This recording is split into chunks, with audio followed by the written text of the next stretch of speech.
Who did you play in the film? I played Karen. Played John.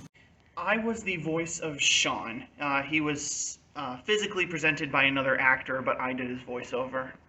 So for the project, I wrote a poem using some of Tessa's poetry that she had previously had, as well as did the voiceover of the poem for the video. I was the gopher. I did whatever Tessa wanted me to do, whenever Tessa wanted me to do it. What did you find most difficult or most, easy about the project? I think the biggest challenge for me was just playing that, totally abusive and manipulative boyfriend, the sort of person that I always have feared being seen as by a significant other. I had to be mean. I'm not mean. We left it to the last minute, kind of, and then sometimes the director, what they want to be in the film isn't the same thing as what you're thinking, so you kind of have to, have the director specifically say certain things. I don't think it was difficult.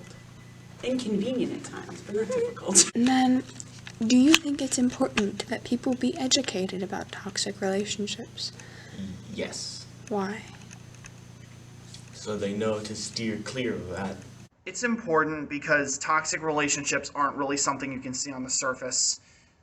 Abusers are crafty. They know how to get in your head. They know how to make themselves look totally normal and totally loving on the surface, but will be just totally terrible without even letting you realize it at first. I think it's important to be educated about toxic relationships, but I think it's more important to be educated about love. If you know that you are to love God with all your heart, soul, strength, and mind, and also to love your neighbor as yourself, then you're going to know what love is. And when somebody is not treating you with love, then you'll be able to recognize that. Definitely, I think it's important for everyone to be aware of how toxic relationships can be. I myself,